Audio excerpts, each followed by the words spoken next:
মালয়েশিয়ার রাজধানী কুয়ালালামপুরে বাংলাদেশি দোকান, ব্যবসায় ও ক্রেতা অধ্যুষিত এলাকা উত্তরায়া বাংলা মার্কেট।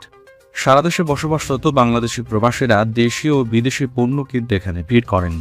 এই জায়গাটি এখন মিনি ঢাকা নামে পরিচিত।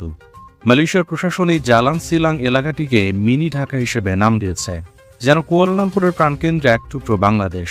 মঙ্গলবার দুপুরে মালয়েশিয়ার ইমিগ্রেশন বিভাগ এক চিরুনি অভিযান পরিচালনা করে অবৈধ প্রবাসীদের বিরুদ্ধে।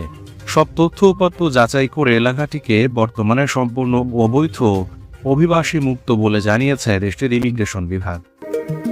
মালয়েশিয়ায় থাকেন, আন্তর্জাতিক কর্মপরিবেশে স্মার্ট ও সফল ক্যারিয়ার করতে প্রস্তুত, তবে আপনাকেই খুঁজছে প্রাণ মালয়েশিয়া।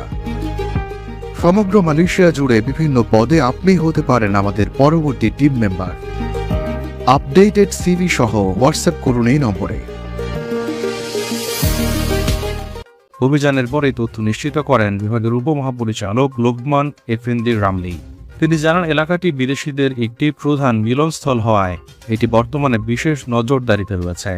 অভিযান চলাকালীন ওই এলাকায় অবস্থানরত বাংলাদেশ, মিয়ানমার, পাকিস্তান ও জার্মানির নাগরিক সহ 823 জন বিদেশিকে যাচাই বাছাই করা হয়। দীর্ঘ সময় ধরে চলা এই পরীক্ষা শেষে ইমিগ্রেশন বিভাগ নিশ্চিত করেছে যাচাইকৃত প্রত্যেক বিদেশি নাগরিকের কাছেই বৈধ ভিজিট পাস বা ভ্রমণের প্রয়োজনীয় কাগজপত্র ছিল।